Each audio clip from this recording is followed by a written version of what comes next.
HD ಕೋಟೆ ಪಟ್ಟಣದ ಕನಕ ಭವನದಲ್ಲಿ 2025-26ನೇ ಸಾಲಿನಲ್ಲಿ ಎಸ್ಎಸ್ಎಲ್ಸಿ ಮತ್ತು ಪಿಯುಸಿ ವಾರ್ಷಿಕ ಫಲಿತಾಂಶದಲ್ಲಿ ತಾಲೂಕಿನಲ್ಲೇ ಅತ್ಯುತ್ತಮ ಅಂಕ ಗಳಿಸಿದ ಸುಮಾರು 1,000ಕ್ಕೂ ಅಧಿಕ ವಿದ್ಯಾರ್ಥಿಗಳಿಗೆ ಶಾಸಕ ಅನಿಲ್ ಚಿಕ್ಕಮಾದು ಆಯೋಜಿಸಿದ್ದ ಅಭಿನಂದನಾ ಸಮಾರಂಭ ಕಾರ್ಯಕ್ರಮವನ್ನು ಹಮ್ಮಿಕೊಳ್ಳಲಾಗಿತ್ತು.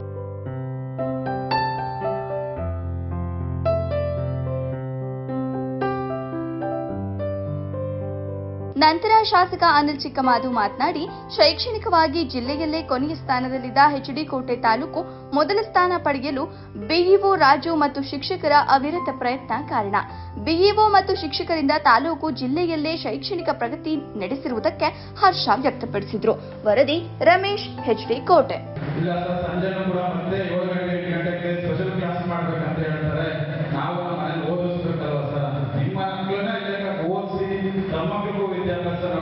ಅವರು ಕೂಡ ನಿಮ್ಮ ಮಕ್ಕಳಲ್ವಾ ಸರ್, ದಯವಿಟ್ಟು ನಮ್ಮ ತಾಲೂಕಿಗೆ ಏನಾದ್ರು ಒಳ್ಳೆ ರಿಸಲ್ಟ್ಸ್ ಬಗ್ಗೆ ಮಾತು ಕೂಡ ಮತ್ತೊಮ್ಮೆ ಅವ್ರಿಗೆ ಹೇಳಿ ಇಷ್ಟೆಲ್ಲ ಶ್ರಮ ಪಟ್ಟು ಬಿಒ ನಾವು 3 ತಿಂಗಳಿಗೆ ಹೇಳ್ತಾ ಇದ್ದಾರೆ ಸರ್, ರಿಸಲ್ಟ್ ಬಗ್ಗೆ ನಾವು ಬಹಳ ಎಚ್ಚರಿಕೆ ಇರಬೇಕು, ನಿಮಗೆ ಫ್ರೀ ಹ್ಯಾಂಡ್ ಕೊಟ್ಟಿದ್ದೀವಿ.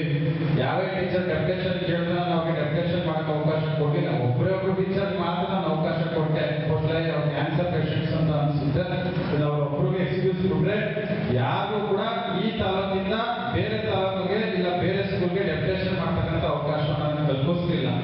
ಎಲ್ಲರೂ ಕೂಡ ರಾಜಕಾರಣವನ್ನ ಮಾಡ್ತಾರೆ. ಅದೇ ಶಿಕ್ಷಣದಲ್ಲಿ ನಾವು ಯಾವಾಗಲೂ ಕೂಡ ರಾಜಕಾರಣವನ್ನ ಮಾಡಕ್ ಹೋಗ್ಬಾರ್ದು. ನಮ್ಮ ರಾಜಕೀಯ ಏನಿದ್ರು ಕೂಡ ಎಲ್ಲರ ಜೊತೆ ರಾಜಕಾರಣ ಮಾಡವ. ಶಿಕ್ಷಣದಲ್ಲಿ ರಾಜಕೀಯ ಬೆಳೆಸಿದ್ರೆ ಖಂಡಿತವಾಗಿ ಇವತ್ತಿನ ಈ ಪ್ರತಿಭಾ ಪುರಸ್ಕಾರ ಕಾರ್ಯಕ್ರಮ ಒಂದು ಊರು, ಒಂದು ಜಿಲ್ಲೆ, ಒಂದು ರಾಜ್ಯ, ಒಂದು ರಾಷ್ಟ್ರದ ನಿಜವಾದ ಅಭಿವೃದ್ಧಿ ಇರುವುದು ಶಿಕ್ಷಣದ ಪ್ರಗತಿಯಲ್ಲಿ. ಅದಾದಮೇಲೆ ಸಾಂಸ್ಕೃತಿಕ ಹಿರಿಮೆಯಲ್ಲಿ, ನಂತರ ಆರ್ಥಿಕ ಗರಿಮೆಯಲ್ಲಿ, ಎಲ್ಲಕ್ಕೂ ಬದ್ಧ ಬುನಾದಿ ಶಿಕ್ಷಣ. ಅಂತ ಶಿಕ್ಷಣದ ಹೆಚ್ಡಿ ಕೋಟೆ ಅಂದರೆ ಹಿಂದುಳಿದ ತಾಲೂಕು, ಹೆಚ್ಡಿ ಕೋಟೆ ಅಂದರೆ ಅಕ್ಷರ ಇನ್ನೂ ಕಲಿಯಬೇಕಾದ ಊರು ಅನ್ನೋ ಒಂದು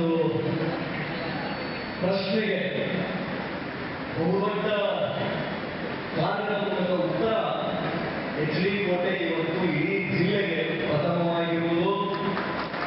ಅದರ ಜೊತೆಗೆ ರಾಜ್ಯಕ್ಕೆ ಎಸ್ಎಲ್ಸಿ ಮತ್ತು ಪಿಯುಸಿಯಲ್ಲಿ ರ್ಯಾಂಕ್ ಅನ್ನ ತೆಗೆದುಕೊಂಡು ಬಂದಿರುವುದು. ಅದರಲ್ಲೂ ರ್ಯಾಂಕ್ ತಗೊಂಡು ಬಂದಿರೋರು ಯಾರು? ನಾನು ಇತ್ತೀಚೆಗೆ ಭಾಷಣ ನಿಲ್ಲಿಸುತ್ತಿದ್ದೇನೆ, ಎಲ್ಲೂ ಹೋಗಲ್ಲ. ನನ್ನ ಪಬ್ಲಿಕ್ ಎಕ್ಸಾಮ್ ಮಾಡಿದ್ರು